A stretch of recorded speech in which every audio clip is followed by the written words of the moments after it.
მოგესალმებით ქალბატონებო და ბატონებო, ჩვენო ძვირფასო ტელემაყურებლებო. განვაგრძობთ საავტორო გადაცემათა ციკლს საუბრები ჟურნალისტიკაზე. სიმართლე სიკეთით. ჩვენი დღევანდელი გადაცემის სტუმარია ჟურნალისტი ზაზა ჯაფარიძე, მრავალმხრივი მოღვაწე, რომლის შესახებ საუბარს ერთი გადაცემა ნამდვილად არ ეყოფოდა, ამიტომ გამოვყავით უმთავრესი მისი საქმიანობიდან.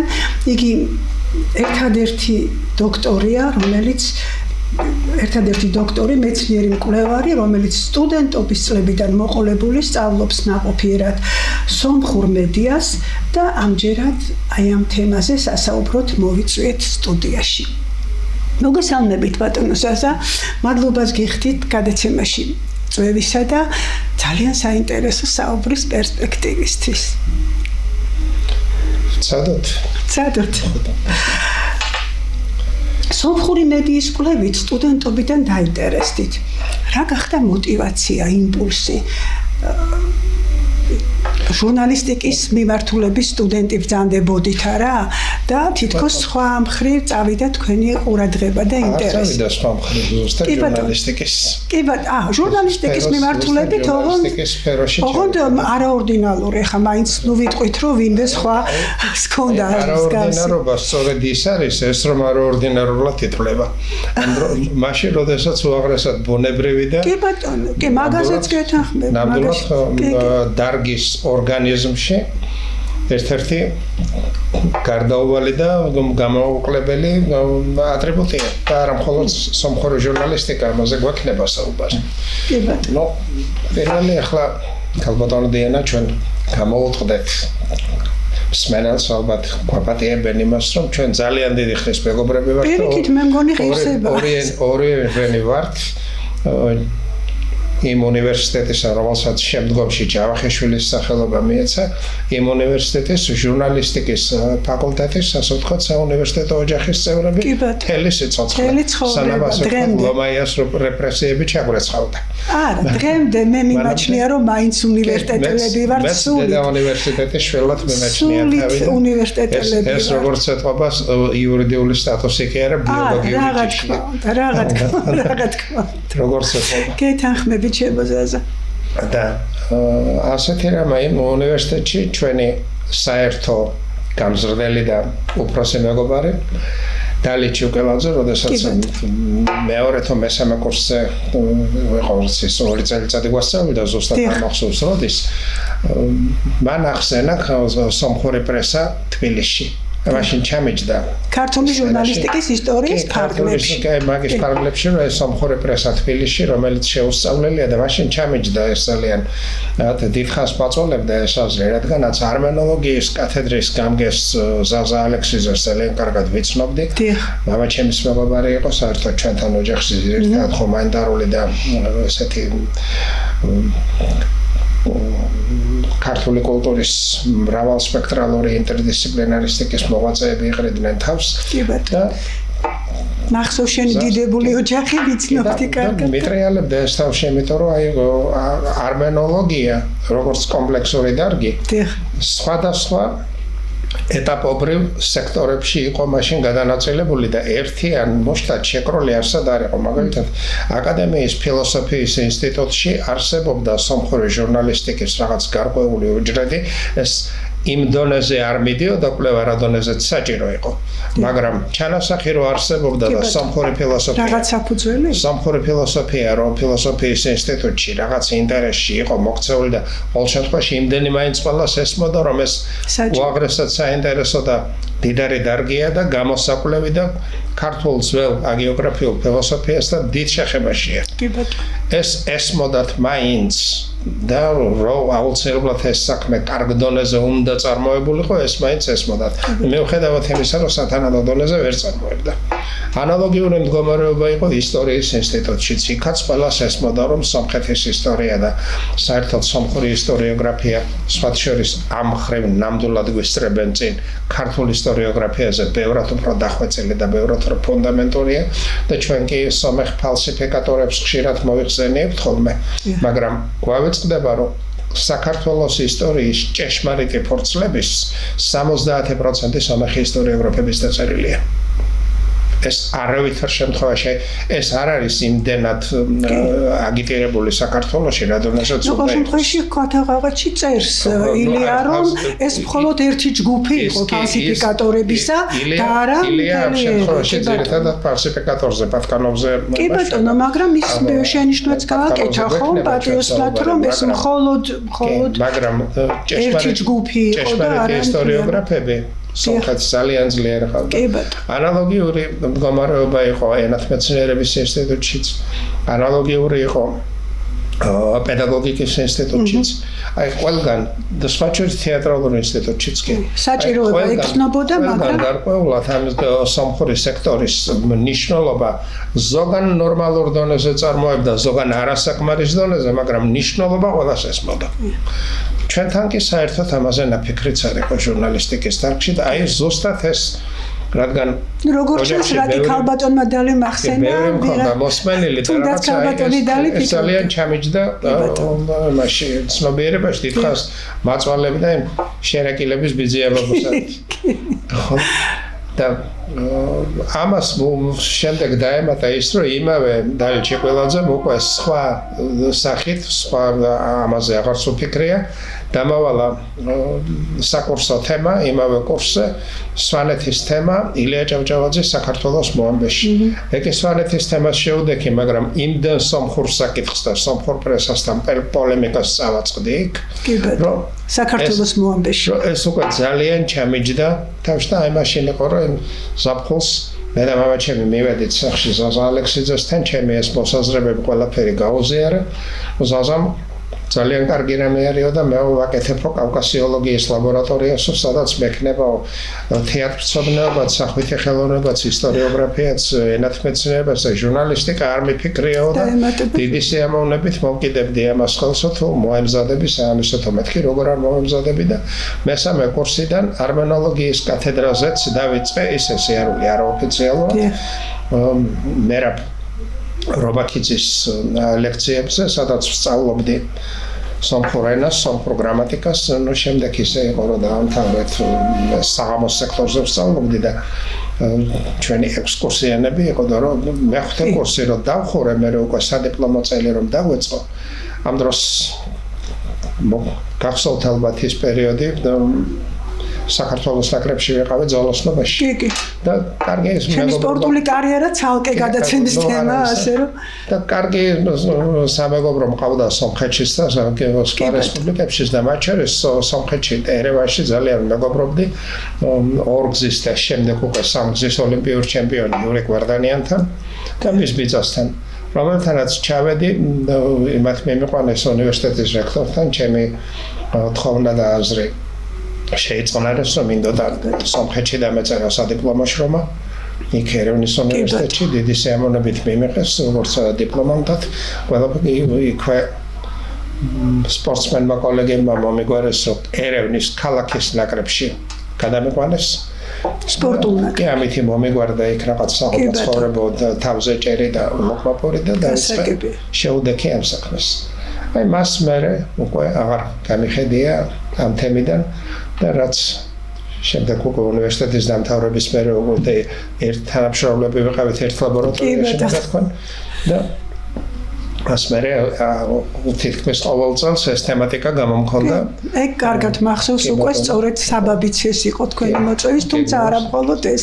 ის მაინც დავაზუსტოთ მაყურებელთან, რომ ეს იყო მედიის სოციოლოგიური კვლევის სამეცნიერო ლაბორატორია, ბატონი დავით მჭედლიშვილი ხელმძღვანელი ჯერ თვალიშვილი, ბრეზო თვალიშვილი ხელმძღვანელობდა, მე უკვე ბოლომდე ბატონი. ბოლოს მე ვიყავი. ბოლოს უკვე ახალგაზრდებს გადმოგეცათ ესტაფეტა და უკვე თქვენი ყავით მისი გამკე ბოლოს კი ბატონო. ვიდრე ის ავაც ახსენებელი ეგრეთ წოდებული რეფორმა ჩარეცხვები დაიწყებოდა.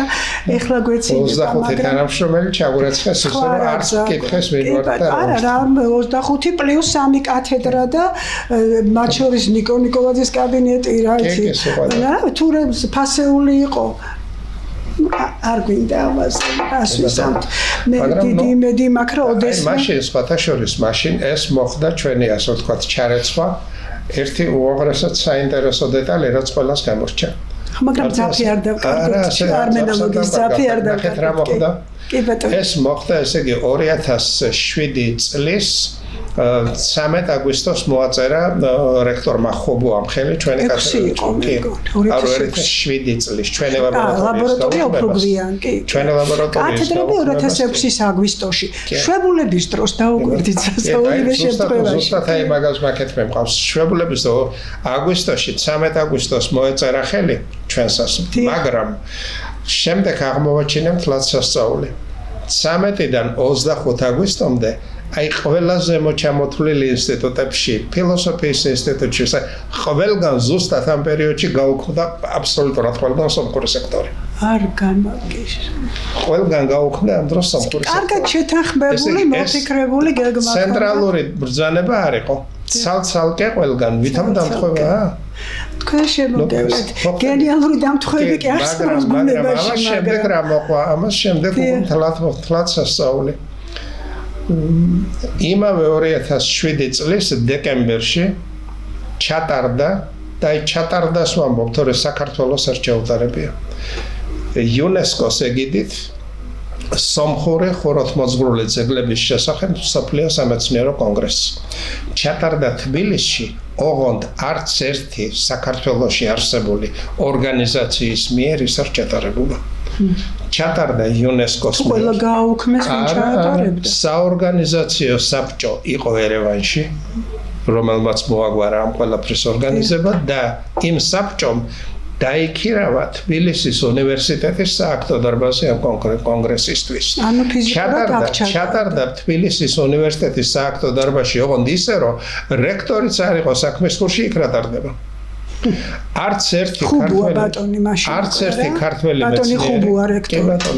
ერთი ქართველი მეცნიერი მას არ დასწრებია. დერეფანში მოვიყარეთ თავი და არ შეგვიშვეს. ანუ არც მიგიწვიეს. არ შეგვიშვეს, ალბათ არა თუ ჩვენ ჭორად გავიგეთ, მივედით და არ შეგვიშვეს. ვინ არ შეგიშვეს უნივერსიტეტის დაცვა? არა, საორგანიზაციო საბჭოს მესვერებმა, რომელშიც არც ერთი ქართველი, არც ერთი საქართველოს მოქალაქე არ იყო. ანუ ჩატარდა თბილისში და საბჭოს კონგრესს, რომელშიც საერთოდ საქართველოს მონაწილეობა არ მიუღია, თბილისის კონგრესი დაერქვა. და რა დადგინდა თბილისის კონგრესის გადაწყვეტილებით?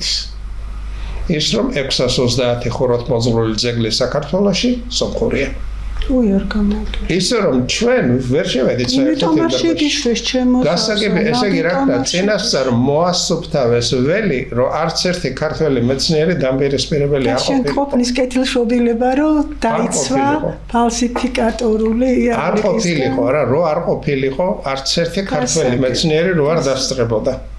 აი ეს რო არ დასწრებოდა კი არა, ჭორად გავიგეთ, თორე ვინ გაგვაგებინა საერთოდ. ვინ გაგაგებინა. და ნუ იქ გვითხრეს ასეთი რამე, რომ ეს არ არის საქართველოს ღონისძიება, არის იუნესკოსი, ორგანიზატორი არის სომხეთში დისლოცირებული საბჭო და უნივერსიტეტის დარბაზი მხოლოდ არაჩვეულებრივი უნივერსიტეტი და დარბაზი აქვთ იმათ და მხოლოდ შენობა დაიქირავეს. მხოლოდ შენობა არა, იმიტომ რომ თბილისის კონგრესის დადგენილება რქმეოდა იმას, რომელმაც 630 ძეგლი სომხურად გამოაცხადა. და დღეს რა ხდება? არა, ნუ ამის მერე მიდის ბრძოლა ეს. დღესაც ითვლება რომ არა, ამის შემდეგ უკვე სასამართლო დაპირისპირება მოხდა და ქართულმა მხარემ დიდი წილი მოიგო, ისე რომ სომხეთის მხარემ თავისი ეს პოზიცია უკან წაიღო და ახლა ამზადებს სხვა კონსტიტუციური სასამართლოს მხრიდან შეტევას, მაგრამ იმდენად დაუსაბუთებელი აქვს პოზიცია, რომ იმ სასამართლოს იციან, რომ წააგებენ და ცოტა ეს სხვა თემა არის, სხვა გზით წავიდა, მაგრამ მე სხვა რამეს მოგახსენებთ, ესე იგი რამდენად მნიშვნელოვანია ეს თემა ზოგადად ქართული კულტურისათვის და დღესაც აქტუალური როგორც ჩანს და რამდენად კარგად ესმოდა მეორე მხარეს რომ ჩვენ ეს მნიშვნელოვანი თემა აბსოლუტურად სერიოზული და ღია უნდა გქონდეს. კი ბატონო. ჩემოსაზა ეხლა რამდენად მოგახსენებთ? არა, კი ბატონო, არა დაგაცდით ჭირთ. მაშინ როგორც მოგახსენეთ, შევდექით ყველაფრის შესწავლას და გავაკეთე გარკვეული მონახაზი იმაზე თუ უკვე ერევანში რა მნიშვნელობა ჰქონდა საქართველოსათვის და ქართული ჟურნალისტიკისათვის ამ ყველაფრის წოდნას. ახლა თქვენ მარტო ერთი ასეთი რამე წარმოიდგინეთ, არსებობს დარგი ხალხთა ლიტერატურული ურთიერთობანი. რა თქმა უნდა. ეს დარგი არ არის მხოლოდ საბჭოური გაგების დარგი. არა, რა თქმა უნდა. იმიტომ რომ ეს მსოფლიოში აღიარებული დარგია, როგორ სხვადასხვა ლიტერატურები მით უმეტეს ერთ ქალაქში და ერთ რეგიონში წარმოებული სხვადასხვა ენოვანი და ეროვანი ლიტერატურა როგორ თანაქმედებს ერთად, როგორ რა გავლენები რას დაესახებიან ერთი მეორეს, რაში ეხმარებიან და რაში კონფლიქტი მოსდით ერთმანეთთან.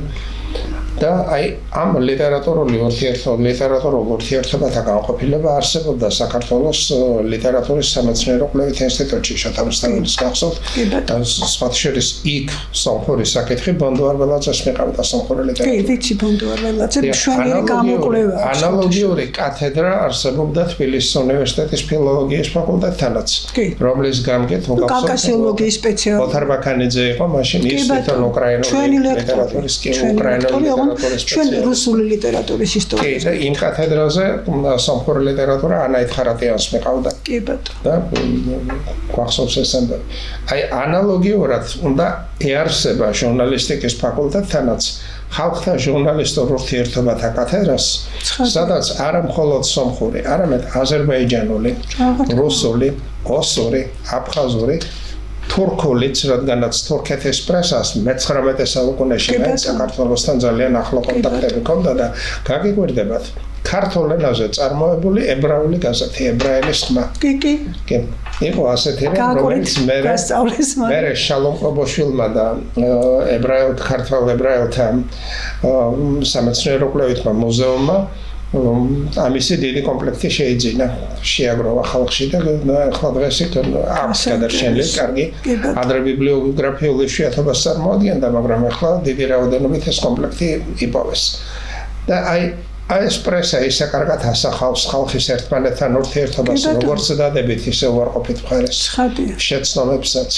მესამე პირის პროვოკატორულ ჩარევებსაც ისე კარგად ჩანს. ყველა შემთხვევაში ჰაოსის და ქართლოსის ძმობა ძალაში რჩება და უნდა დარჩეს, ხო? ამის მომხრე, ამიტომაც სწავლობთ და ამ მიზნითაც სწავლობთ. კომპლექსური და გარანტირებული ურთიერთინტერესების დაცვის მომხრე უფრო ვიდრე ძმობის დეკლარირებისა. არა, ეგ იგულისხმება სწორედ. ვიდრე ძმობის დეკლარირებისა, იმიტომ რომ წარმოიდგინეთ ახლა ასეთი რამე ჩვენი მხრიდანაც არანაკლები შეცდომებია დაშვებული. ცხადია. სომხეთის მიმართ ახლა რატომ ჯერ ელემენტარულად ასეთი რამე წარმოვიდგინოთ. თავის დროზე დღეს მაგალითად ქართველი მკითხველი, მასობრივი მკითხველი ფაქტობრივად 0-0-ს ქვემოთ დაეცა. მაგრამ ჩვენ ხომ გვახსოვს უაღრესად მკითხველის საზოგადოების ეპოქა. ჩვენ ვიცხოვრეთ იმ ეპოქაში. უაღრესად მკითხველის როდესაც რიგითი ქართველი იმხელა განათლებას ფლობდა და როგორც მსოფლიოში იშვიათობა რო იყო ერუდირების და ზოგადი განათლების დონე საქართველოში ძალიან მაღალი იყო და აი ამ დროს რიგითი ქართველიც კარგად იცნობდა ამერიკულ ლიტერატურას, ფრანგულს, რუსულს და არ იცნობდა სომხურ ლიტერატურას, რომელიც ნამდვილად არანაკლებია. არ იცნობდა სომხურ ისტორიოგრაფიას, რომელიც ჩვენზე ბევრად არ გვაქვს ჩვენ გამოცემული ტომეული სომეხი ისტორიოგრაფებისა. ნინა გარსოიანის, სარამ ფერიხანიანის და ამათ ეს უსერიოზულესი შრომებია. არ ვიცნობდით სომხურ თეატრმცოდნეობას, სადაც ძალიან სერიოზული ფუნდამენტალური შრომები არსებობს. არ ვიცნობდით სომხურ სახვით ხელოვნებას, მათ შორის თბილისელი სომხებისაც კი. ბატონო თეატრი ქონდა სომხური. ამ დროს რა ხდებოდა, იცით? ქართველ მკითხველს ეს რომ კარგ დონეზე ცოდნა, იმ დონეზე მაინც რა დონეზეც სხვა ყველა დანარჩენს იცნობდა. თითქოს ცნობილ ლიტერატურებს. ამ დონეზე მაინც რომ ჩვენ სომხური კულტურისა ეს დარგები გრძნობოდა, აუცილებლად ქართველ მკითხველს გარკვეული პატივისცემა სომხეთის მხარეს გაუჩნდებოდა. ანუ იმ მხარეს ჩვენს თვალში სერიოზული ავტორიტეტი შეექმნებოდა და აი კარგად ვიცნობ სომხის ფსიქიკას. შენს თვალში მას ავტორიტეტი რო აქვს, ამას მე ძალიან უფრთხილდება. უაღრესად სერიოზულად უდგება. იქ მერე ნებისმიერ ფალსიფიკატორს თვითონ მიაფარებენ პირსახელს. ჩვენამდე არ მოუშვებენ. ვიცი ეს ამბავი ნამდვილად ასე იქნება. ინტელიგენციის წრეში არის ეს. დღეს ახლა იმათი ასე ვთქვათ, უკეთური დამოკიდებულება ვთქვათ პირადად ჩვენ მიმართ. სწორედ იქიდანაც გამოდის, რომ გრძნობს, რომ შენ თვალში ავტორიტეტი არ არის. არ არის შენ თვალში ავტორიტეტი და პასუხობს ამით. და ამის წამალი არის სწორედ კვლევა და მეცნიერება და მეცნიერული და ინტელიგენტური ურთიერთობები. თვითონ ხო იცის თავისი ლიტერატურის და თავის კულტურის ფასს. თვითონ ხო იცის, რომ იმსახურებს გაცილებით მეც, ვიდრე აქედან ღებულობს.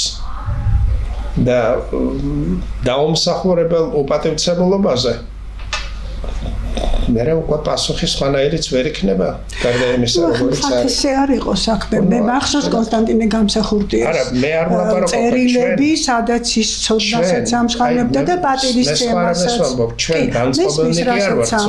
განწყობილნი კი არ ვართ ცუდად ნუ იმ დონეზე კვლევები არის საკმარისი მზადება ამ საქმეში არ გვაქვს არასაკმარისად ვიცნობთ მის კულტურას და ეს მათ შეურაცხყოფთ მით უმეტეს რომ იმსახურებენ ერევანში თქვენი სწავლის წლები და აი ამ დარგში ეს იყო 82 წელი და იქაური მენტორები შემდეგ უკვე მას მერე 82-დან უკვე აღარც გავჩერებულა სული მათთან მქონდა ეს ურთიერთობა და ეხლა მათი გამოკვეთილი თვისება რაც არის ძალიან მაღალი კოლეგიალური თანამშრომლობის კულტურა ძალიან მაღალი სწორი მიდგომის შემთხვევაში საოცრად მაღალი კულტურას ავლენენ კოლეგიალურ თანამშრომლობაში თუ ხედავენ რომ მათ სწორად ხედავდა სწორად აფასებ მაშინ თუ სწორად მომდგომია თვითონაც და ასეთი ამ ხრივ ნამდვილად არ მეთქმის არავის საყვედური ნუ ყველა ვისაც როდის რაზე მიმართა ყველა გადამყვაზე კი ბატონო ეს ხდებოდა წლების მანძილზე ხდებოდა მოხლჩაუხრელად ხდებოდა ძალიან სერიოზული მხარში დგომით პროდუქტიული პრაქტიკული თვითონ ფაქტიც მოსწონდათ ალბათ რომ ქართული ახალგაზრდა დაინტერესებულია მასაც ხედავდნენ რომ სერიოზულად ვსწავლობდი ხედავდნენ რომ მომწესრიგებლის თვალით ვუყურებდი ამ საკითხს და არა ამრევის და პროვოკატორის გასაგები ხო და რადგანაც ამაში დარწმუნდნენ ყოველნაირად შემეწყვეს ხელი ასე რომ ადვილი არ არის მაგრამ მიღწევა ბალანსისა და სტაბილური ურთიერთობისა სრულიად შესაძლებელია ზაზა მე მახსოვს სტუდენტობის პერიოდში ჩვენ გქონდა ძალიან მჭიდრო ურთიერთობა სტუდენტური სამეცნიერო კონფერენციების და ორჯერ მომიხდა მე ერევანში მონაწილეობა მქონდა ეს ფუფუნებაში ძალიან მაყოფილი ჩამოვედი საოცრად იმ ურთიერთობებით იმ მასპინძლობით იმ მეცნიერული ინფორმაციით რაც იქ მივიღე ჟურნალისტიკის კათედრაზე არაჩვეულებრივი დახვედრა ჰქონდა ძალიან მაღალ დონეზე ორგანიზებული ეს კონფერენცია ასე რომ ჯერა კი არა ხარ როგორ ამჯერა შენი თავის თავად მაგრამ პატარა გამოცდილება მაქვს იმისა როგორი თანამშრომლობა იციან შეუძლიათ და კი არაჩვეულებრივი კი ბატონო ნუ კავკასიელები არიან ახლა ესეც თავის ხიბს მატებს ამ ყველაფერს ძალიან გულიანად იციან თუ ნახე შენი სერიოზული დაინტერესება და კარგია რომ ჩვენ ამაზე ერთი აზრი გვაქვს იმიტომ კი ბატონო მე ყოველთვის დიდი სიამოვნებით ვიგონებ აი ამ მუშაობას იქაურ სტუდენტებთან დიდხან გაგრძელდა ჩვენი მეგობრობა მე აირია სამყარო და კი ბატონო მაგრამ როგორც მოგახსენე ეს ყველაფერი ნამდვილად უაღრესად არასაკმარისი იყო რატომ? იმიტომ რომ საკითხი თუ ფუნდამენტალურად არ იწყება, ესე იგი ისინი ერიდებიან თემის აფიშირებას, რადგანაც არ აქვთ იმედი რომ გავუგებთ სწორად. აი მაგალითად ასეთი რამ. მე-19 საუკუნეში სომხეთი ფაქტობრივად თავიდან შედგა.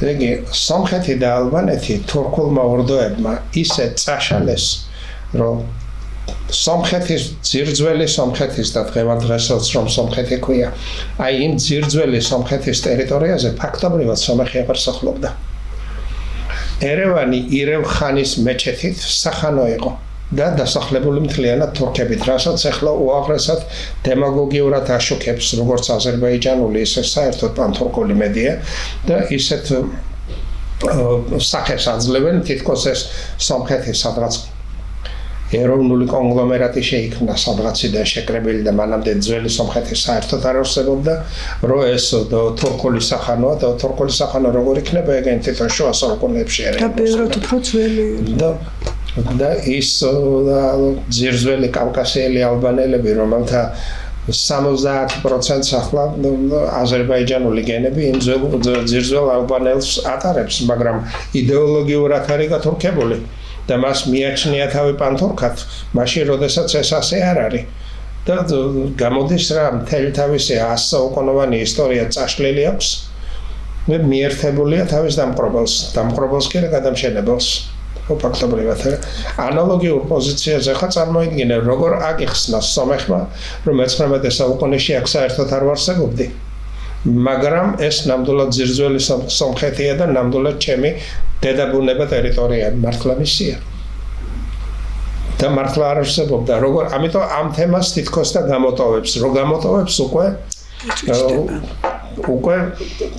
ციკლი აღარ ეწყობა უკვე რო შეეკითხები რითი აგიხსნას ის რომ 19 საუკუნის სომხური კულტურა ფაქტობრივად თბილისში განვითარდა 57 ჟურნალ-გაზეთი სომხურენოვანი საქართველოში გამოიცა და მხოლოდ რევოლუციის მერე გამოიცა სომხეთში მანამდე იქ არც ერთ სომხურ გაზეთს არ უარსებია ანკი როგორი არსებობდა როდესაც პირველი გუბერნატორი ალექსანდრე ჭავჭავაძე იყო და სომხეთი თავიდან შექმნეს გრიბოედოვის გუნდმა როდესაც მთელი მსოფლიო და სომხეთის ჩამოსახლებას ახდენდნენ 25,000 მოსახლე ჩამოასახლა უკვე შემოერთებულ ტერიტორიაზე რუსეთმა მანამდე არ არსებობდნენ შემდეგ საქართველოს დამოუკიდებლობის გამოცხადებისას როდესაც ჯორდანიას მთავრობა შეიქმნა ჩვენთან თბილისელმა სომეხმა არისტოკრატიამ ასევე თბილისშივე დამოუკიდებელი სომხეთის მთავრობა დაარსა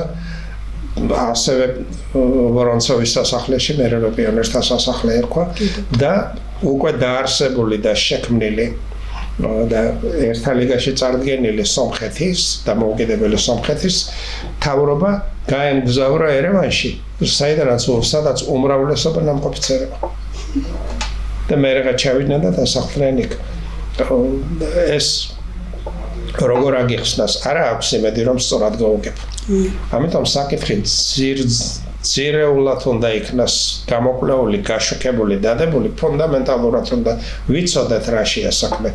მე უკვე იმასაც აღარ დასჭირდება საკითხებზე თავის არიდება და ღიად საუბარი სრულიად შესაძლებელი იქნება. იმაშია საქმე. ეხლა მე ვიცი რომ თქვენ სამგზის დოქტორი ბრძანდებით სხვადასხვა მონათესავე დარგში ამას რატო ვამბობ?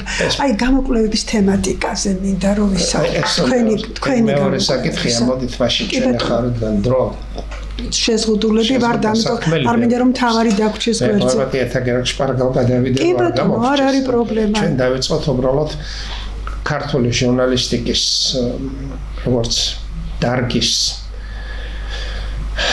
განვითარების ქართული ჟურნალისტიკის სინამდვილეში რა სიტყვა ეთქმის სომხურ ჟურნალისტიკას. ნუ ჯერ წინასწარ ასეთი წარმოვიდგინოთ ერეკლეს პერიოდი, ჩვენთან ხო ამ დროს პრესაზე ლაპარაკი ზედმეტია, თეთრიქრით ზედმეტია. ერეკლეს პერიოდი, როდესაც ერეკლე სასოწარკვეთილი დაეძებს მთელ მსოფლიოში მოკავშირეებს და მაშინ ერთ-ერთი მისი მოკავშირე არის მადრასში მცხოვრები დიდვაჭარი, მე შახემერიანი, რომლის შესახებაც ბევრი ვიცით და ის იქ იმხელა ტერიტორიების და იმხელა ეკონომიკური სიმძლავრის მფლობელი იყო, რამხელაც მთელი საქართველო ვერ იქნებოდა. ისეთი მთლიანად გაშლილ ყველა საქართველოებს გულისხმობ მაშინ ცალკე იმერეთსაც, ლაზეთსაც, სამეგრელოსაც, ქართლ-კახეთსაც და ყველას. შახემერიანის უზღვავი ქონება, რომელიც ინდურ ეკონომიკაზე იჯდა, იმხელა იყო და ისეთი დიდი სიმძლავრის, რომ ის ცდილობდა ძველი სომხეთის მიწაწყალი, რომელიც მთლიანად იყო წაშლილი როგორც ზეითარით მაშინ პანთურქული ურდოების მიერ, გამოესყიდა თურქეთის სულტანატისაგან და შეერთებინა რუსეთისათვის. პეტერბურგთან და ზამთრის სასახლესთანაც სერიოზული კავშირები ჰქონდა, რაც აგრეთვე ერეკლეს ეხმარებოდა. ერეკლე მასთან კონტაქტობდა თავისი უაღრესად გამოცდილი მზვერავის თითქოს ვაჭრის და თითქოს მექარავნე რაფიელ დანიბეგაშვილის კი ბატონო ცნობილი არსებობს საქართველოში ამისი 18 წელი აზიის ქვეყნებში ის რაფიელ დანიბეგაშვილი სხვათა შორის როდესაც დაიძრა თბილისი და შახემერიანთან რო ჩავიდა, მაშინ უსაჩუქრა ერეკლემ შახემერს მისი სამშვილდეს ტერიტორიები, სადაც მას სომხები უნდა ჩამოესახლებინა, რაზეც გულზე გასკდა დანიბეგი, ეს რაფიელი.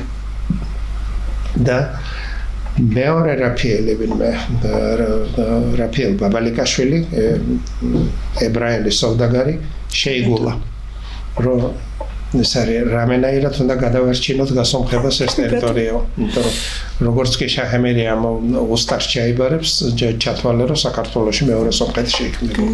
ეს რატო გააკეთა ერაკლემ არ ვიცი, ალბათ სხვა გზა არ ჰქონდა. მე როგორც ვიცი ისტორიიდან ვაჭრობის განვითარება შეუწყობენ ხელსო. ეს მოსაზრება არის და რამდენად რეალურია ვერ დავდებთ. კამუფლაჟი იქნებოდა ეს რაღაც გამოუვალი ვითარება ეძებდა ალბათ ამას. ახლა ძნელია აქედან. მაგრამ მაშინ ორმა რაფიელმა ასეთი ეშმაკობა ჩაიფიქრეს, რომ დანიბეგაშვილი რო დაიძრა, გააჭიანურა უსლა და 3 წელი მიდიოდა მადრასამდე. რადგანაც იცოდა, რომ შახემერი უკანასკნელ დღეშია. ცოტათი ყოფდებოდა. და მისი შვილი ქარაფშოტა არასერიოზულ პიროვნებად იყო ცნობილი. და მე თუ შახემერს ჩავაბარე, სუსტარი ის ვინმე ისეთს გადასცემს, თვითონ შახემერი აღარ მოკყიდის და გადასცემს ვინმე ისეთს, ვინც მის გეგმებს რეალიზაციას გაუკეთებს. და ამიტომ ისე მოხდა, რომ როდესაც რაფიელ დანიბეგაშვილი ჩავიდა მადრასში, შახემერი უკვე 1 წლის გადაცვლილი იყო. უსტარი დაუტოვა მის შვილს და წამოვიდა. იქიდან ერთ კვირაში ეს უსტარი უკვე მეორე რაფიელს ებრაელს სოდაგარს რაფიელთან მას დაბალიკაშვილს ჰქონდა ბაბარიკა, ასე იყო მაშინ ცნობილი, ასე თქოს რაფიელ ბაბარიკს ჰქონდა გამოსყიდული. მან ეს გამოისყიდა და ისევ თბილისში ჩამოიტანა, სხვათა შორის ებრაელებისთვის ემიოცია, საქართველოს დაუბრუნა. ისე მე მგონი მაგაზე ერთგული ხალხი არ უყავს ქართველებს.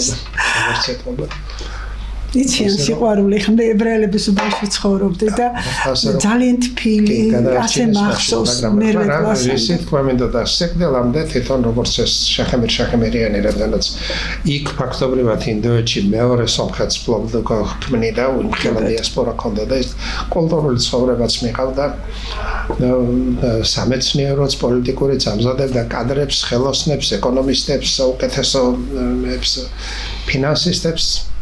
და იქვე შედგა პროფესორმა ჯეიმს ვაიტმა, ინგლისელმა პროფესორმა შექმნა ინდოეთში მაშინ ასეთი გაზეთი New Indian, ინგლისურენოვანი გაზეთი. რამაც დააფიქრა შახემერიანის და მათაც გადაწყვიტეს სომხური გაზეთის შექმნა, იქ შეიქმნა სომხური აზდარარ პირველი და ეს იყო პირველი სომხური გაზეთი, რომელიც პირველ ქართულ გაზეთს 34 წლით უსწრებს. ბევრად ადრეა შექმნილი, ჩვენზე ადრეა შექმნილი. მაგრამ იქ იმ პირობებში, სადაც ამის პირობები არსებობდა. არა სომხეთში. არა სომხეთში, იქ მადრასში უშუალოდ. პირველი რედაქტორი და სტამბის გამმართველიც ამავე დროს იყო ვინმე აროთონ შმავანიანი, რომელიც შემდეგ სოლომონ დადაშვილს დაეხმარა ძალიან თბილისში, მან გაუმართა საქართველოში სტამბა. მათვე გამოგზავნეს ძალიან ძლიერი სომეხი პოლიგრაფი არღუთინსკი, რომელმაც არღუთინსკი მე აქ ეწოდა, არღუთიანი იყო, უკვე რუსეთის შემადგენლობაში არღუთინსკის სახელი მიიღო და აი მან ძალიან სერიოზული დახმარება გაუწია უკვე სოლომონ დადაშვილს ქართული სტამბის ჩამოსხმაში, აი ამ საგაზეთო პოლიგრაფიის აწყობაში.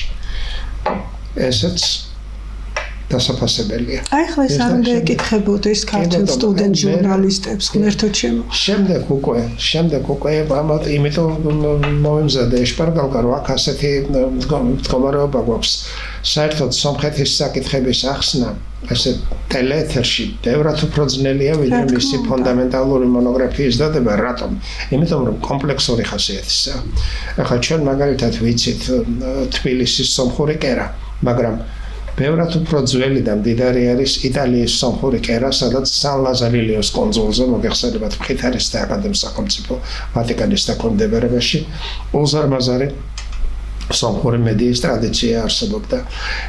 იქ მოხდა 1774 წელს დიდი განხეთქილება და საიდანაც ერთი ჯგუფი, რომელიც გამოვიყო იმ ლაზარელიოს და გადასახლდნენ ვენაში. და იქ შექმნეს ანალოგიური ვენის ფრითარისტთა აკადემიის სახელმწიფო პროფესორ არმენ ჰაივაზიანის ხელმძღვანელობით და იქაც გამოიცა ჟურნალი ჰანდეს ამსორია, რომელმაც მე რამდენიმე გაზეთს ჩაუყარა კიდევ საფუძველი და ეს შემდეგი კერა იყო სულ 6 კერა, რომელსაც მიყავდა სომხური ჟურნალისტიკა და ერთ ორგანიზმად იყვნენ ერთმანეთში შეკრული.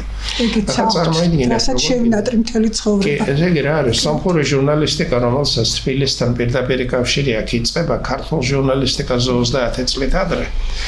შემდეგ მას ერთვებიან სან-ლაზარელიოდანაც, ვენიდანაც, თურქეთიდანაც, რუსეთიდანაც.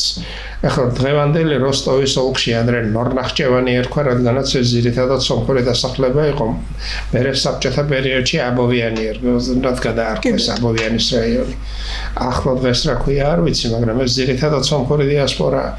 იქაც ძალიან სერიოზული სომხური მედია წარმოებდა, რომელსაც ასევე თბილისთან ჰქონდა კავშირი და თბილისში სომხური გაზეთი პირველად გამოიცა 1856 წელს, მაშინ როდესაც მათ უკვე სერიოზული ჟურნალისტიკის ისტორია და გამოცდილება ჰქონდათ.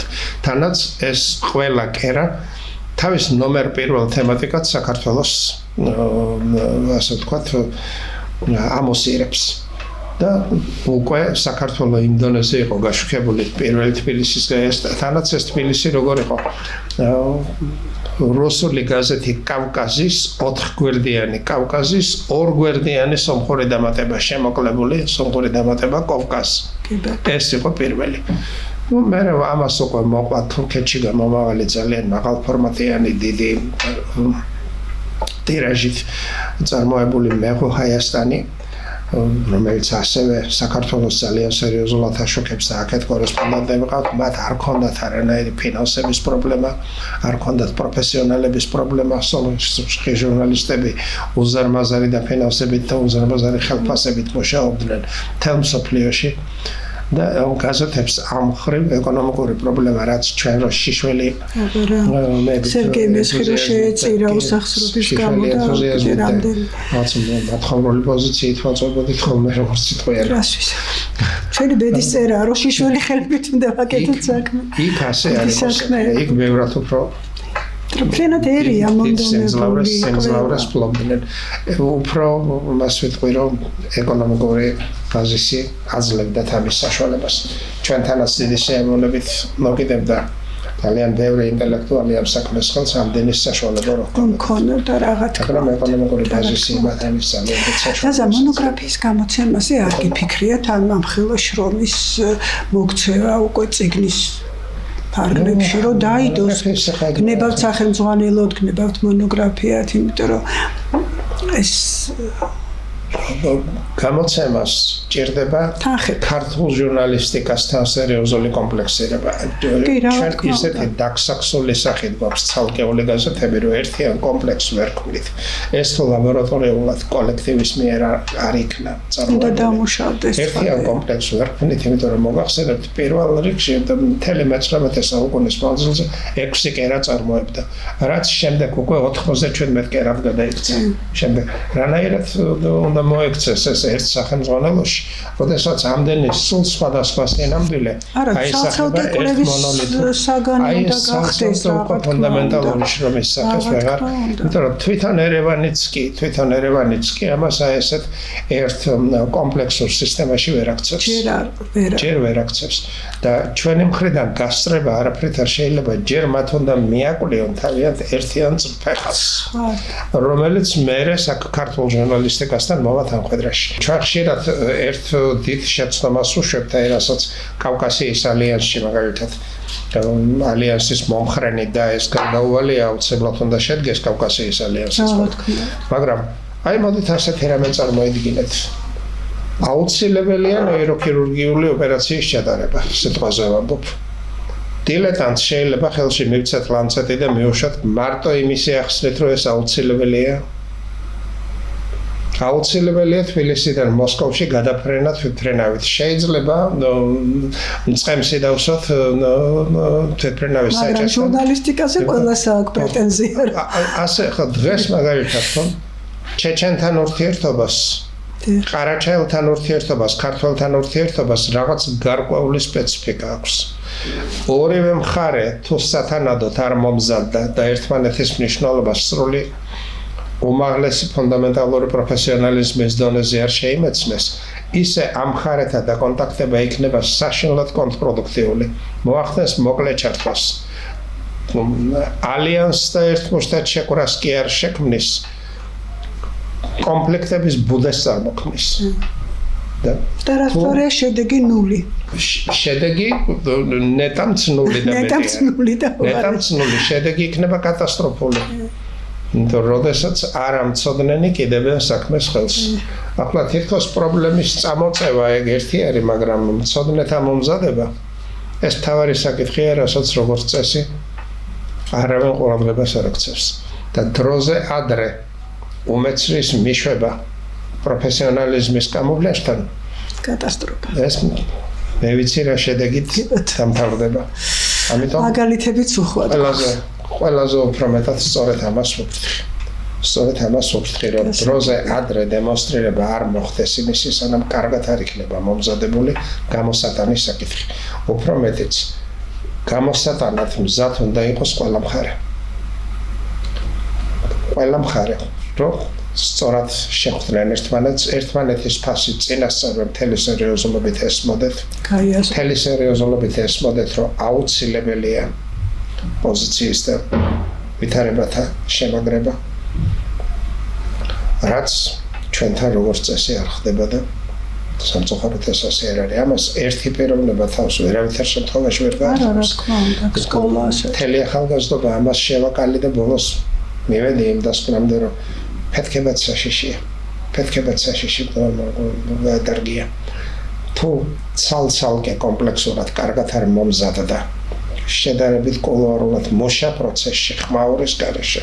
იმიტომ ვერიდები ხოლმე დარგის აფიშირებას და მე ძალიან ფაქიზად უნდა შეჯერდეს. რამდენი ფაქტობრივად ხვეწნამოდა რა უარს როგორ გეტყოდი, რა ხვეწნამოდა. ხო, მაგრამ ხომ და ითქვას, ხომ და დაიწყოს რაღაც, ხომ და დაიწყოს ასე და ჩვენ მივდივართ ისევ აი ამ გლობალურ პრობლემამდე, რომელიც პრობლემად რჩება მეცნიერების განვითარების პრობლემამდე ჩვენს ქვეყანაში, რომლის გრევაც დაიწყო და ჯერ გრევა არ დასრულებულა.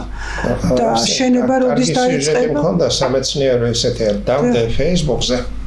ესეთი კომენტარებით იმისთან ლანძღვაგენება შემოვარდა ამ დროს მთელი სომხეთი Facebook-ს სამეგობროში მყავს. ამას კითხულობენ, იქიდან აუცილებლად წამოვიდა და საპირისპირო ტალღა სასწრაფოდ წავშალე. და ეს გამოიწვია. ამ დროს სულ სხვა ვითარების გამო დავდე პირიქით და არწმუნებით იმაში, რომ აქტუალობაში მოიყვანდა კითხვაც. რა თქმა უნდა, ახლა ისე მენანება, რომ ეს ამხელა შრომა ჯერჯერობით არის შეჩერებული. ხო, აი დღეს რა ვითარება? შეიძლება გამოტანა, არ შეიძლება ჯერჯერობით. არ არის საზოგადოება ამის სწორად მისაღებად მზად. და როდის იქნება? და პროფესიონალების ყველა დარგი არის ჯერ პროფესიონალების საქმე, ჯერ პროფესიონალების. და როცა ჩვენი მხრიდანაც, სომხეთის მხრიდანაც, აზერბაიჯანის მხრიდანაც პროფესიონალები შეთანხმდებიან და ისინი რაღაც ერთობლივ კონცეპტუალს მიაღწევენ, მხოლოდ ამის მერე შეიძლება უკვე დილეტანტებს გავაცნოთ უკვე ჩვენი ფაქტობრივად მიღწეული შედეგი. მხოლოდ მიღწეული შედეგი, სადაც უკვე ყველა დაინახავს, რომ არაპროფესიონალს სიტყვა არ ეთქმის და აღარ მაგრამ ასე ახლა დღეს ამისი კულტურა ქართული ჟურნალისტიკაც იმიტომ არის ასეთ მძიმე დღეში, რომ კვლევები აღარ არსებობს, რეალურად კვლევები აღარ არსებობს. აღარ შეარსებებს, იმიტომ რომ პირველი დარტყმა მიაყენეს, ახლა კარგად გვახსოვს მე და თქვენ პირველი დარტყმა ჟურნალისტიკის ფაკულტეტს მიაყენეს, ვისაც დაქცევა უნდა და უნივერსიტეტის განათლების სისტემის და მეცნიერების საქართველოში. ახლა მე არ მიყვარს მართლა უბედურებას და ჭირს და ნაკლოვანებას უნდა ებრძოლო ჩვენი დიდი წინაპრები და არა პიროვნება თუ ცოდვილია, ცოდოცარი. ცოდვილი რომ არის ამიტომ, მაგრამ საქმე რომ ზარალდება ამას რა როდის და როგორ ეშველება, მე მიჭირს ამის თქმა. შენ ხედავ პერსპექტივას. რაიმე დღევანდელ დღეს. რეალურ პერსპექტივას ხედავს სრულიად ქართული ინტელექტის აღორძინებაში. სრულიად ესე გამოკვეთილი სახით, ესე იმიტომ რომ ჟურნალისტიკა არ არის ცალკე და ეს მთელი ინტელექტის ამსახველი სახეა. ხონკეთ. დიახ. ამას თუ არა შველა. სარკეს ვერ მოსთხოვ პასუხს, როდესაც ჩიგნი მონსტრი იხედება. არ შემიძლია არ გავიხსენო, ძალიან საინტერესო ისეთი ცოტა მსუბუქი თავგადასავალი შენი ერევანში, ახალგაზრდობის წლებში, რის გამოც შენი ლომური წარსული ქონდა საამაყოდ შენს კოლეგებს, მეგობრებს და რაც თავარია ჩემი შვილები იყვნენ უბედნიერესები, რომ იცნობდნენ ლომებთან მეომარს კი არა, ლომების მეგობარ ზაზა ჯაფარიძეს და დიდი სიამაყით ტრაბახობდნენ სკოლაში კიდეც ამეთი და რა ვიცი ძალიან გაგვილამაზე ახალგაზრდობა და იმად ბავშვობა. აი რა მოხდა ეს თქვენი ძვირფასი ელსი, რომელიც ჩვენი მეგობარიც იყო და ასეთი არსება, აი მაგის ისტორია იქნებ ცოტა გამოვაცოცხლოთ ეს ჩვენი სევდიანი ესეთი ისტორია ასეთი რომ როდესაც სომხეთის უნივერსიტეტს, თვითონ ერევნის უნივერსიტეტს და არა მხოლოდ უნივერსიტეტს კი რამდენიმე სხვა უმაღლეს სასწავლებელს ერთიან საერთო საცხოვრებელი ჰქონდათ ნორკის მეორე მასივი იყო ასეთი დიდი კარგი, იმიტომ რომ იმ დროს საბჭოთა პერიოდში როდესაც რესპუბლიკების საგარეო ურთიერთობებზე ლაპარაკიც კი ზედმეტი იყო, სომხეთს როგორც გამონაკლის ძალიან ძლიერი დიასპორებთან ურთიერთობის ხაზები ჰქონდა. იქ არსებობდა საგარეო საქმეთა და სომხურ დიასპორათა სამინისტრო. ჩვენ დანარჩენ 14 რესპუბლიკაში ყველგან მხოლოდ საგარეო საქმეთა სამინისტრო ასე ერქვა ყველგან. იქ აი ასეთ ჰქონდათ ეს დიასპორა. ზეგი დიასპორა და ნამ ნორკის მეცხრე მასივში, უბრალოდ მეორე მასივში, მეცხრე კორპუსში ცხოვრობდი. ეს იყო უცხოელთა კორპუსი. მთელი მსოფლიოდან ჩამოსული სომეხი მეცნიერები და მათი ერთ-ერთი იყო არა სომეხი ცალკე. ერთ-ერთი იყო არა სომხები. ხოლო სომხები. და იყო ფსიქოლოგი მაგალითად აკადემიკოსი ნიუ-იორკიდან სიმეონ ქეჩაკიანი, რომელთანაც ახლახან გარდაიცვალა, ბოლომდე დიდი ხნის მეგობრობა მქონდა, მათ შორის ერთ-ერთი იყო ზოოლოგი არნო ტერზიანი, რომლის დიდი პროექტითაც აშენდა მაშინ ახალი დამთავრებული იყო ერევნის ზოოპარკი. ეს იყო ის უზარმაზარი ვოლიერებით სავსე ერთადერთი ზოოპარკი საბჭოთა კავშირში, ევროპული ტიპის. სადაც მტაცებლებს გარეთ ღია ვოლიერზე გამოსვლა შეიძლება საბჭოთა კავშირში. ყველგან მტაცებელი გალიებში იყო ჩაკეტილი. ამიტომ სომხეთში ლომები ძალიან კარგად გამრავლდნენ. ერევნის ზოოპარკში, რაც არ ხდებოდა საბჭოთა კავშირში და საკავშირო ვეტერინარიის მაშინ ამ ზოოვეთ კომისიას არ ვიცი რა სტრუქტურა იყო ეს, დადგენილება ჰქონდა გამოტანილი, რომ ლომებს ზოოპარკებში ხოცავდნენ. თუ კი თითოეულ ლეკვისადმა გაჩნდებოდა. აქაც 3 ლეკვი გაჩნდა. ხარჯებს ერიდებოდნენ, იმიტომ რომ 7-დან 10 კილომდე ხორცს ჭამს დღეში. და ზოოპარკში 1 ლომი და 10 ლომი ერთსა და იმავე საქმეს ასრულებს, მისიას და ფუნქციას ასრულებს, მეტი უნდა შეხედოს მეტი ხომ არაფერი. და მაშინ იქ 3 ლეკვი იყო გაჩენილი და ერთს მეოსწარით მიმოყვანა მაშინ ტერზიანმა დამათვალიერებინა ეს თავისი ქმნილება, თავისი მუშაობა მაჩვენა, ლომებთანაც მუშაობდა, ეს ჩლიქოსნებთანაც მაშინ ლომთან ზუსტად იმ დროს შეუსწარით, როცა 1-2 მოკლოლი ყავდათ, უკვე ერთს კლავდნენ და რაღაცა ფოკუსით თუ ტრიოკით გამოიტაცა ის რომ წამოვიყვანეთ, ყავდა ცოტა გადაარჩინეთ ცოტა ქალაქში. მერე ისე მოხდა, რომ იქიდან გამოსაპარებელი იყო და ჩამოვიყვანეთ თბილისში და როგორც ყველაფერი რაღაცა პასუხისმგებლობაზე დამატყდა ეს თითქო. მოკლედ ეს დაუგეგმავად შეგრჩა ეს ლეკვი. დაუგეგმავად და მე უკვე რო წამოიზარდა და ხომრობაში არა აგრესიით, მაგრამ ამე ჩემი უშარლოთ რო დატოვა. იძულებული გავხდი. უკვე საშიში გახდა ოჯახში. კი, რა, ნუ ხა ეს ბოლოს და ბოლოს გარდაუვალი იყო, ამას ვერ ავწდებოდით და ზოოპარკში და ჩემი იყო პარტკომი მაშინ და ნუ მოვახერხეთ იქ და ზოოპარკში მიიღო თავის ბალანსზე იქ. შენ უკვე გიყვარს ეს მე როგორც მახსოვს კი, გამომყავდა მე უკვე მომყავდა ხოლმე სახში სანამ შეიძლებოდა უნივერსიტეტის ბაღშიც გამომისეირნებია. კი ბატონო. სანამ შეიძლებოდა, მაგრამ ნუ მე უკვე შეუძლებელი გახდა და სამწუხაროდ ბოლოს უკვე წყალმანკით დაეღუპა. რას ვისა? ავტოფობას ვერ გადავედი. ეს საინტერესო თავგადასავალი, აი გვილამაზებს შენს მეგობრებს ცხოვრება. მაშინ მქონდა წაკითხული ჯოი და სერი ადამსონის თავისუფლებისათვის შობილნი. იმათი მოყვერი ელსას მოსახელე გავხარდა.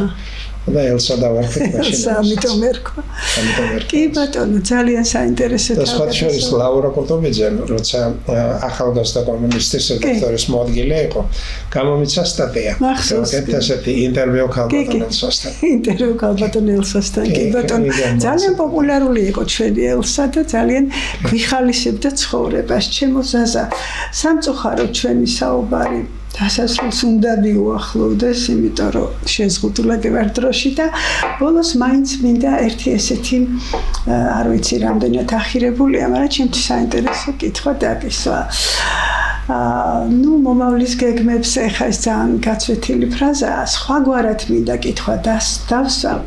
ისრაელის მე-9 პრეზიდენტი სიმონ პერესი 92 წლისა თავისი ცნობილი გამოსვლის ბოლოს ბრძანებს, რომ როცა მეკითხებიანო როგორ შეიძლება აქტიური ცხოვრების ამასაკის კაც რა თქმა უნდა მოეკითხება ეს როგორ ინარჩუნებთ ენერგიას, ახალგაზრდობას, ძალას, რომ აი ამასაკშიც იყოთ ესე და ასე თქვა, ასეთი საინტერესო რომ ბრძანა რომ დაფიქრდითო, დაუკვირდითო თქვენს ტვინში ოცნებები მეტია თუ მიღწევები. თუ მიღწევა მეტია, ვიდრე ოცნება, ბებერი ხარ და ცუდად არის საქმე და თუ ოცნება ჭარბობს მიღწევებს. მაშინ ახალგაზრდა ხარ და ჯერ ყველაფერი წინ არის. ყოველგვარი ასაკის მიუხედავათო და აი მინდა ამ კრიტერიუმით რა სიტყოდი. ოცნებები მეტია შენს არსში თუ მიღწევები. მას მოგახსენებდი რომ ნეთანიაჰუს ფორმულაში არ ჩავჯდები. როიტერ შემთხვევაში მაგაზე მე ჩემი ფორმულა მაქვს. კი ბატონო. არ ვიცი ეს ჩემთვის ალბათ ბედისწერა საინტერესოა. ვიდრე ის რომ ბიოლოგიურადაც პროტოპლაზმიდან დამყვადა შემდეგ აღზრდა მათ როგორც ცოტობას ზედანი, მაგრამ პათოლოგიზმამდე ყველაზე მეტად რაც მქონდა განვითარებული და ტანჯველ დონეზე ეს იყო პასუხისმგებლობის განსაკუთრებით ეროვნული პასუხისმგებლობის. გიცნობთ კარგად.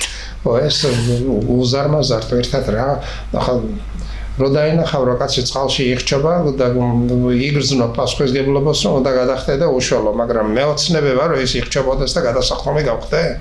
მაშინ როცა ნამდვილად შეიძლება იმაზე უკეთ ვერც კი ვცურავ და მეც დამირჩა იმასთან. კი ბატონო.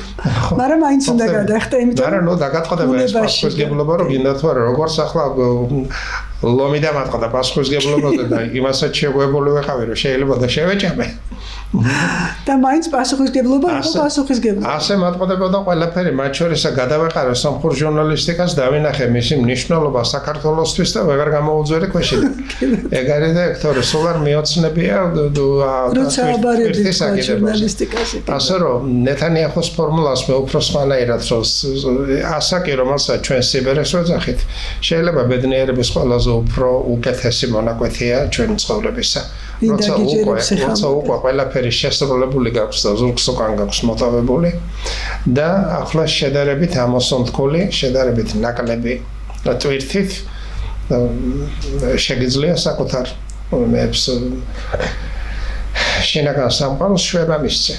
ასე რომ მე ახლა უკვე შემიძლია ჩემი ოცნებები სრულებითაც არ ვაქციო გეგმებათ, ოცნებათაც კარგად რომ ჩამოაყალიბო, კარგი კრიტერიუმებით ახსოვსე, მართული საქმე მისცე და კარგ ეკიპაჟს გადასცე, ეს უკვე დაკვალიანებული ერთი კარგი ფუნქცია. რომ ღირსეული გამგზელებელი შენჩემი სპორტი ახსენე. მაგახსოვს ათლეტიზმის ფედერაციას უდექის საქმეში 28 წელიწადი რომ დავიწყეთ ეს სახეობა. საჭმელი იყო თუ სასმელია საქართველოში არ იცოდა არა იცოდა მახსოვს ეგ პერიოდი კარგად.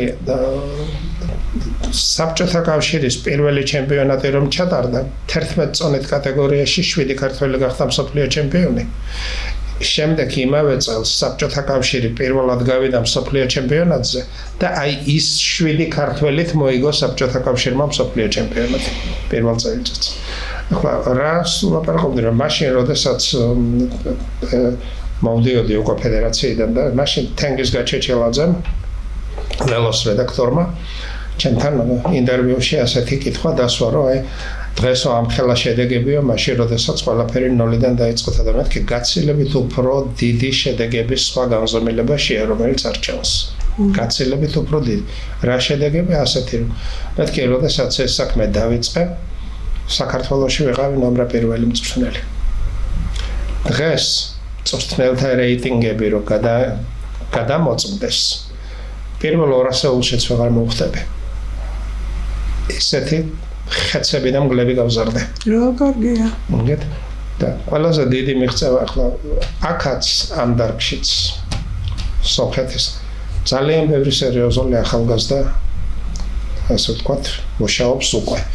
ბევრი გავაკეთე იმისათვის რომ ისინი ამით დაინტერესებულიყვნენ და ალბათ მაცლის ღმერთი ამ პროცესის ბოლომდე მეყოლეს და საკითხს ზუსტად კომპლექსურად, კარგად დაორგანიზებულს, კარგ რამდენსამე ლიანდაგზე შეყენებულს დავტოვებ და ისე წავალწოდეს უბრალოდ. 100 წლის მერე, ახლა 92 წლამდე მთელი ცხოვრება გამდარჩენილი. ალბათ აი ამ ლიანდაგის შეყენების სტადიამდე შედარებით მალე მივიყვან. მე უკვე ვნახოთ რამდენს მაცლის ღმერთი და რამდენს ხელმძღვანელი და მენტორი ყოველთვის ჭირდება ახალგაზრდას და ღმერთ მაქნას დიდხანს ის. 2005 წლიდან წამოსული ვარ ფედერაციიდან. დიახ. და მას შემდეგ შედეგები ასტრონომიულად იზრდება. მიდის და მიდის. კარგი დასაწყისი. ასე საქმის ნახევარია. აი ასეთ ფორმაში მინდა დავტოვო ეს დარგიც. ღმერთმა ხელი მოგიმართოს შემოზაზა ძალიან მეამაყები ახალგაზრდობიდან სხვადასხვა მიზეზით, არა მხოლოდ სპორტით, არა მხოლოდ მეცნიერებით, არა მხოლოდ ლომური ბიოგრაფიით. უფალმაინებოს ხა ოჯახზე საუბარი ამიგრძალე, მაგრამ მაინც უნდა გითხრა უზარმაზარი არა ჩვეულებრივი ოჯახის მამიკო, ბაბუა ბრძანდები, ახალგაზრდა რა თქმა უნდა ახალგაზრდა. ასე რომ მინდა რომ ყველა ფრონტზე კონდეს აი ის რაც შენ გსურს, აი შენი მაქსიმალიზმით გააქვს ეს მაქსიმალიზმი, კარგად გიცნობ, ის მაქსიმალიზმიც კი რო გქონდეს რეალიზებული. უკვე მე ვარ მოგიჭირს. უკვე შემიძლია. ისინი არიან წამყვანები. ნუ ეს ახლა რას ვიზავთ, მაგას ვერ გავექცევით. ბებოშენ არიცი, ბაბუშენთვის ეს ახალია, მაგრამ ხო უზარმაზარი სიყვარული გიბრუნდება მათგან და ეს გვაცოცხლებს, ეს გვილამაზებს. ამ წლებს და აი მინდა რომ აი შენი მაქსიმალიზმი რეალიზდეს ყველა იმ დარგში რომელზეც გაქვს უზარმაზარი ამაგი ღვაწლი და მე ვიცი რომ დიდი იმედები რომ ასეც იქნება ჩემოზაზა წარმატებები და სიამაყის საფუძველი ვიცი რომ არ მოგვეშლება შენგან დიდი მადლობა დღევანდელი სტუმრობისთვის საოცრად საინტერესო საუბრისთვის თქვენკი მომავალ ხუთშაბათამდე გემშვიდობებით შემოძვირფასო ტელემოყურებლებო